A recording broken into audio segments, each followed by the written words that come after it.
तो दोस्तों आज हम आप लोगों को बताएंगे ईएसआईसी क्या है, कैसे पैसा हमारा कटता है और कैसे हम इसका बेनिफिट्स ले सकते हैं। करेक्ट? Yes sir. तो सबसे पहले हम बात करेंगे ईएसआईसी। ईएसआईसी, ठीक है। इसका फुल फॉर्म होता है एम्प्लॉय स्टेट इंश्योरेंस कॉर्पोरेशन, ठीक है। एम्प्लॉय स्टेट कॉर्पोरेशन, ठीक है। ये होता है हमारा ईएसआईसी का फुल फॉर्म। समझ में आ रहा है दोस्त? कुछ पूछना हो तो पूछ लेना, ठीक है। तो सबसे पहले हम आते हैं, किसी भी कंपनी में 10 या 10 से अधिक वर्कर्स जो होते हैं ना, हमारे कर्मचारी काम करते हैं, तो वो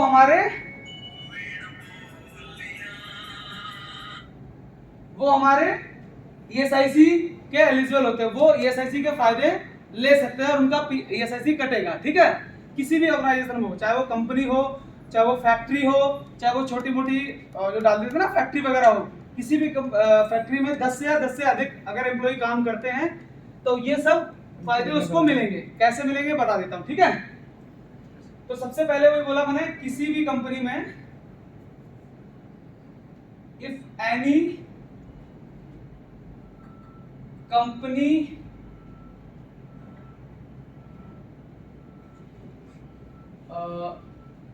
वर्कर 10 और इससे अधिक, ठीक है, 10 या 10 से अधिक काम करते हैं तो वो एलिजिबल होते हैं।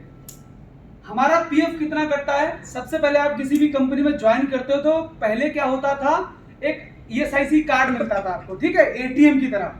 उसमें आपका नाम होता था, आपका फादर का नाम और नॉमिनी होते थे, उसमें नॉमिनी जो भी आपके मम्मी पापा या आपकी वाइफ या बच्चे होते थे वो ऐड होते थे। करेक्ट?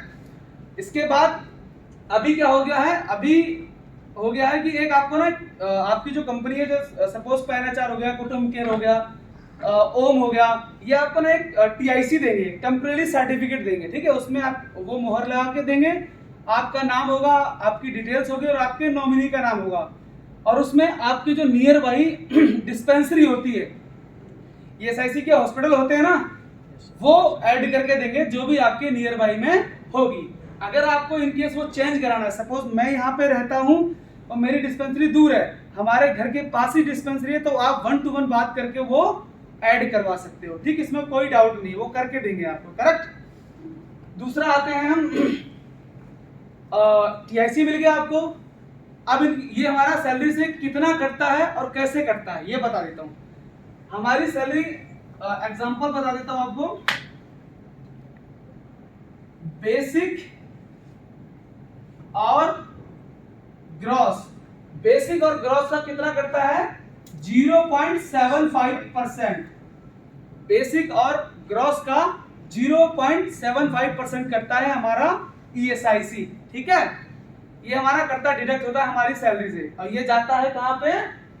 गवर्नमेंट ईएसआईसी हॉस्पिटल के खाते में, ठीक है। ये चला गया हमारा। अब हमें बेनिफिट्स क्या क्या मिलते हैं, सपोज फॉर एग्जांपल एक बता देता हूं। मैं कंपनी में आ रहा हूं, मैं बोलता हूं कि जितेंद्र है, 2 दिन कंपनी में आया, उसकी अचानक से तबीयत खराब हो गई, ठीक है।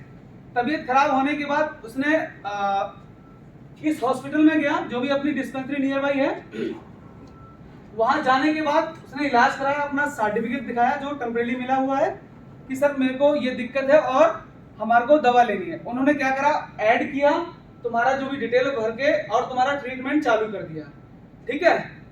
तो आपने अपनी कंपनी में बोल दिया कि सर मेरी तबीयत खराब है और मैं अभी ऑफिस नहीं आ सकता ड्यू टू मेरी हेल्थ इशू है और मैं ईएसआईसी हॉस्पिटल में दवा ले रहा हूँ, ठीक है, मेरा ट्रीटमेंट चल रहा है। ईएसआईसी हॉस्पिटल ने बोला कि आपको 2 महीने का रेस्ट लेना है, कुछ ऐसी दिक्कत आ गई शरीर में कि 2 महीने का रेस्ट डॉक्टर ने बोल दिया।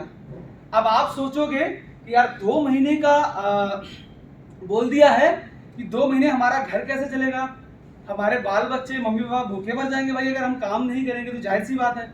बोल सोचेंगे ना हम लोग, एक बार के लिए सोचेंगे कि 2 महीने हम कैसे गुजारेंगे भाई, सोचेंगे ना? Yes sir. पर सोचना नहीं है। अगर आपको ईएसआईसी के डॉक्टर्स ने बोला है कि आपको 2 महीने का रेस्ट लेना है, तो आपको टेंशन लेने की जरूरत नहीं है।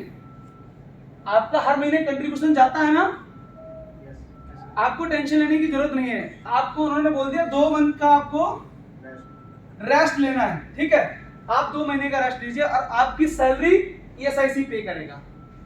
अब कितनी करेगा वो बता देता हूं। आपकी जो सैलरी है, सपोज फॉर एग्जांपल आपकी सैलरी 10,000 रुपए है, ठीक है? 10,000 रुपए है, तो उसका 70% कितना हो गया? 60,000 रुपए। ये सैलरी आपके अकाउंट में आएगी, ठीक है? हर महीने ये सैलरी आपके अकाउंट में आएगी हर महीने 70%। अगर ईएसआईसी बोलता है, और देखो ये हमारा पैसा कटता है तो हमें यहीं से इलाज करवाना है। भाई पैसा जा रहा है ना हमारा, गवर्नमेंट को पैसा जा रहा है तो हम तो इलाज वहीं से लेंगे ना दोस्त। हम क्यों इधर उधर जाएं? इलाज भी वो सही करेंगे। अगर यही बीमारी, इन्होंने 2 महीने का रेस्ट बोला, यही बीमारी अगर बढ़ जाती है, ये बीमारी अगर बढ़ जाती है, अगर ईएसआईसी हॉस्पिटल में नहीं ठीक हो पा रहे हो, तो यही हॉस्पिटल क्या करेगा? किसी भी सरकारी हॉस्पिटल में, गवर्नमेंट और प्राइवेट में ट्रांसफर करेंगे कि आप यहां पे सही नहीं हो पाए, आपको मैं दूसरे हॉस्पिटल में ट्रांसफर कर रहा हूं, ठीक है? समझ लेना दोस्त, ये आपकी लाइफ में आगे बहुत काम आएगा। आप भी किसी को समझा पाओगे। जब आप नहीं समझोगे तो फिर किसी को समझा नहीं सकते, ठीक है? तो ये जो अब आप सोचोगे यार ये गवर्नमेंट में, प्राइवेट हॉस्पिटल में हमें ट्रांसफर कर रहे हैं, सब खर्चा कौन झेलेगा?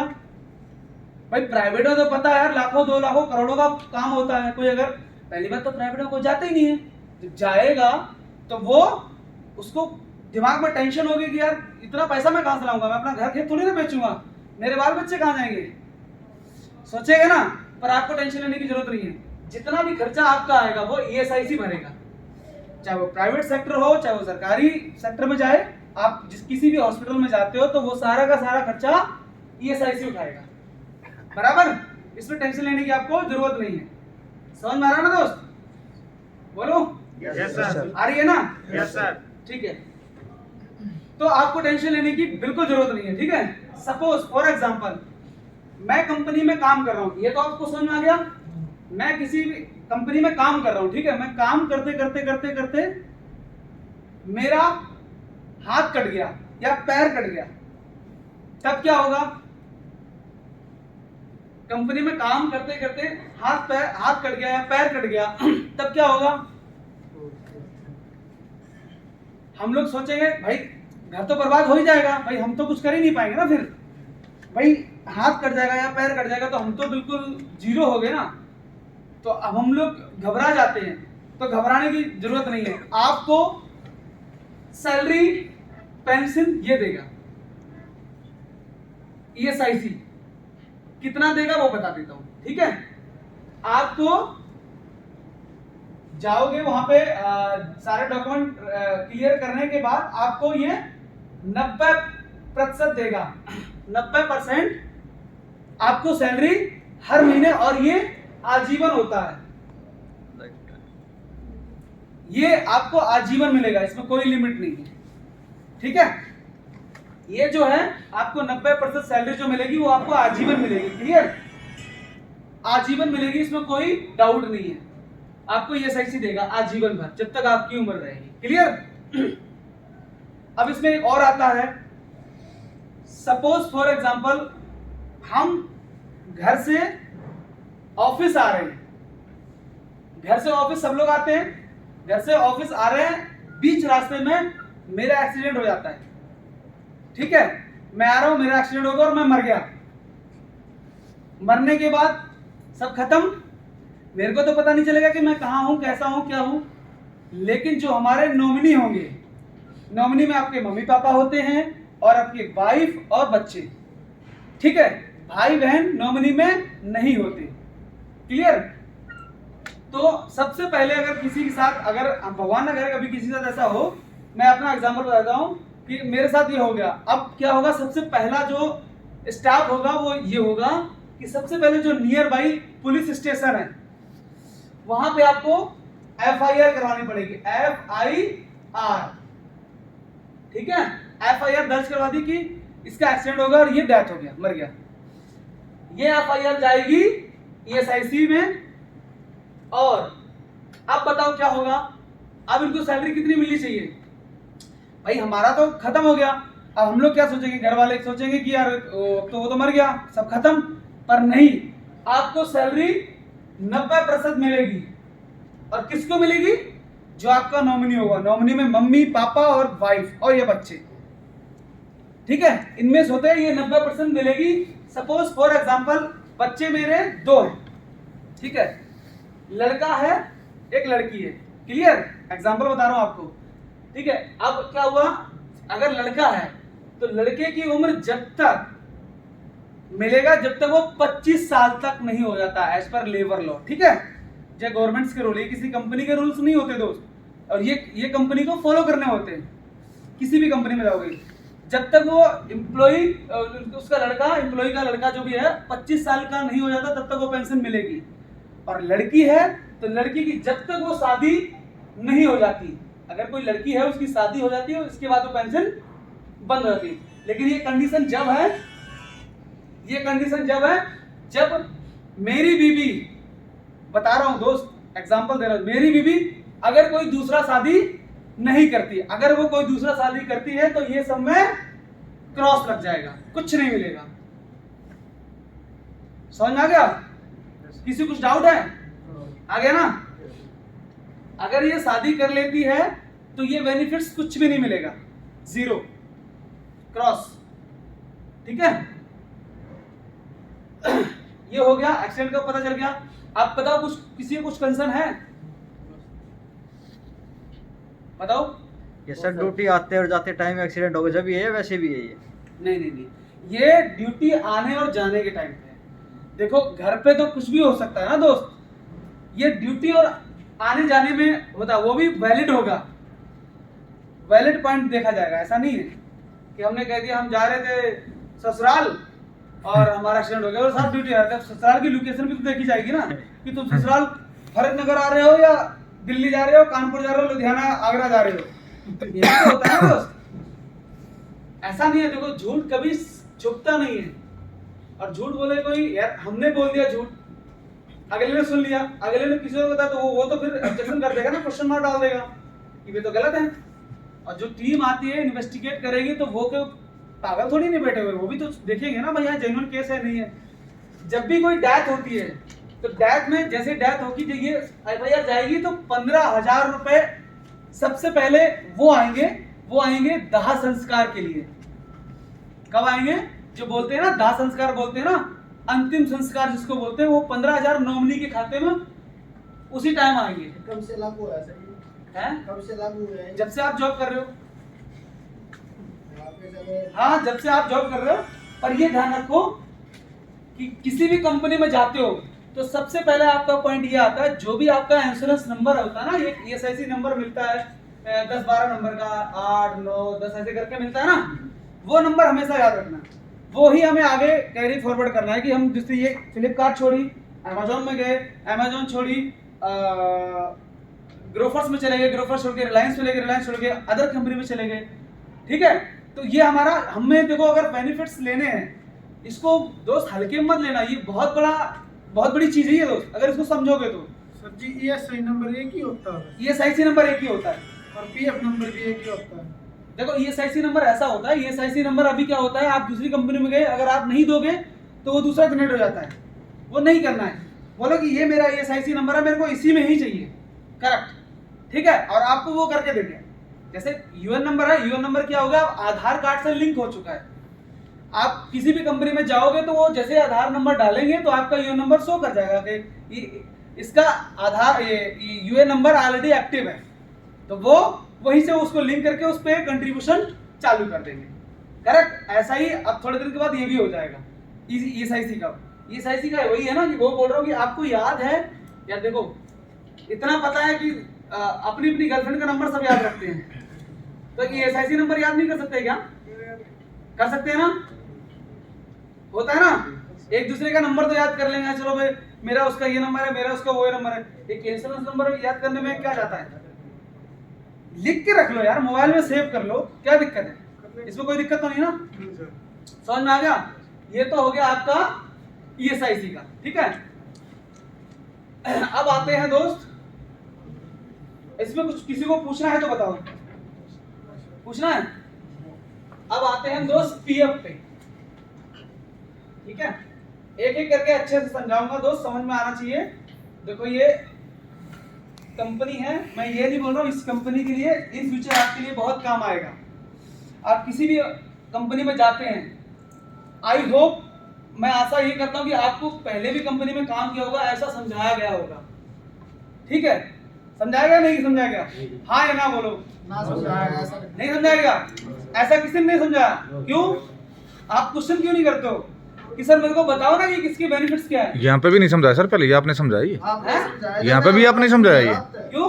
इसीलिए तो पूछ रहा था मैं आपसे, वहाँ कब से लागू हम है? 6-4 साल से तो मैं देख रहा यार हूँ दोस्त देखो, नहीं यार देखो, मैं जहाँ पर भी रहा हूँ दोस्त, मेरा ये रिकॉर्ड रहा है, हर एक एम्प्लॉय को उसको पता होना चाहिए उसका हक क्या है। ये पूरे फ्लिपकार्ट में सर, क्या ये मैं किसी भी कंपनी के लिए बात नहीं कर रहा हूँ, अपना अपना वेयर हाउस, नहीं ये किसी भी फ्लिपकार्ट या अमेजोन या ग्रोफर्स के लिए बात नहीं कर रहा हूँ, ये मैं आपकी सबके लिए बात कर रहा हूँ। ये सब कंपनी में लागू होता है। मैं जो बात अभी कर रहा हूँ वो किसी कंपनी की पॉलिसी के लिए नहीं कर रहा हूँ, ये एज पर गवर्नमेंट रूल है, ये गवर्नमेंट के रूल है, एज पर लेबर लॉ बात कर रहा हूँ। और ये सब कंपनी के किसी भी कंपनी में चले जाओगे ना, हर जगह यूज में आएंगे ये भाई। अच्छे से बेनिफिट तभी मिलेंगे जब भाई हम कंपनी में काम कर रहे होंगे। हाँ, आप सोचो घर बैठे थोड़ी ना बेनिफिट्स मिल जाएंगे, आप काम करो यार। देखो हम किसी को पैसा देते हैं तो उससे इंटरेस्ट वगैरह लेते हैं ना दोस्त, तो वही सेम यहाँ पे भी हम पैसा हमारा ये एसएससी में जा रहा है, पैसा जाएगा तो हम इसके बेनिफिट्स तो ले सकते हैं ना दोस्त। आप छुट्टी अननेसेसरी मारते हो, एब्सेंट लगवाते हो, तो वो क्यों लगवाते हो? आपको दिक्कत है, आप एसएससी हॉस्पिटल जाओ, वो आपको 2 साल के लिए रेस्ट बोलते हैं ना, आपको 2 साल की सैलरी आपको पे करेगा वो, ठीक है। अटेंडेंस यहाँ से जाएगी, आपको वो 2 साल का पैसा पे आउट होगा हर महीने आपके अकाउंट में आएगा। आप चाहे ऑफिस आओ, ऑफिस तो आ ही नहीं पाओगे, जब बीमार पड़ोगे तो वही पर आपको पैसा वो पे करेगा। 10 साल के लिए बोलते तो आपको 10 साल पैसा मिलेगा, वो एसआईसी के ऊपर है, ठीक है दोस्त। कि आप भी तो, आप जब स्वस्थ नहीं होगे तो ऑफिस कैसे जा पाओगे मेरे भाई? सीधा सिंपल सा लॉजिक है, हम अगर नहीं चल सकते तो ऑफिस कैसे जाएंगे? समझ में आ रहा है? क्लियर ना? अब आते हैं दोस्त हम ईपीएफ पे। ईपीएफ, एम्प्लॉई प्रोविडेंट फंड, ठीक है। ईपीएफ, एम्प्लॉई प्रोविडेंट फंड, कोई बता सकता है ये क्या है? ये नहीं, ये हमारी सैलरी का 12% कटता है। इतना पता है, बस बता देता हूं। देखो एक ये ना एक खाता है, हम लोग अकाउंट खुलवाते हैं ना, अकाउंट खुलवाते हैं ना, जो ईपीएफ नंबर, यूएन नंबर जो तुम्हारा होता है वो एक अकाउंट है दोस्त, उसमें पैसा आता है। क्या आता है? पैसा जमा होता है, उसमें इंटरेस्ट भी मिलता है। ईपीएफ का आज का अगर देखा जाए तो रेट इंटरेस्ट 8.55 है अभी अपडेट। इससे पहले जो पिछले मंथ था 21 में 8.65 था। ये हर साल हर ईयर रिवाइज होता रहता है, घटता बढ़ता रहता है। क्लियर? तो ये देखो, आपने पासबुक देखा है, उसमें ना 3 कॉलम होते हैं, 1 2 3। एक होता है एम्प्लॉई, और ये एम्प्लॉयर, और ये पेंशन, ठीक है।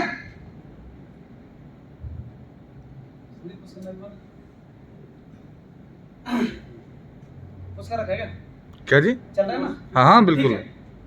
तो अभी ये 3 कॉलम होते हैं, पासबुक किसी ने देखा है? ये हमारा जो अकाउंट खुलता है, अकाउंट जो खुलता है उसमें पासबुक मिलता है ना, मिलता है ना, उसमें हमारा दिखाया जाता है कि इतना पैसा हमने डाला है, इतना हमारा सैलरी आया है, इतना हमने फिर निकाला है, या होते ना आजकल तो ऑनलाइन पेमेंट हो रही है, जो भी ट्रांजेक्शन करते हो उसमें आ जाता है, ठीक है।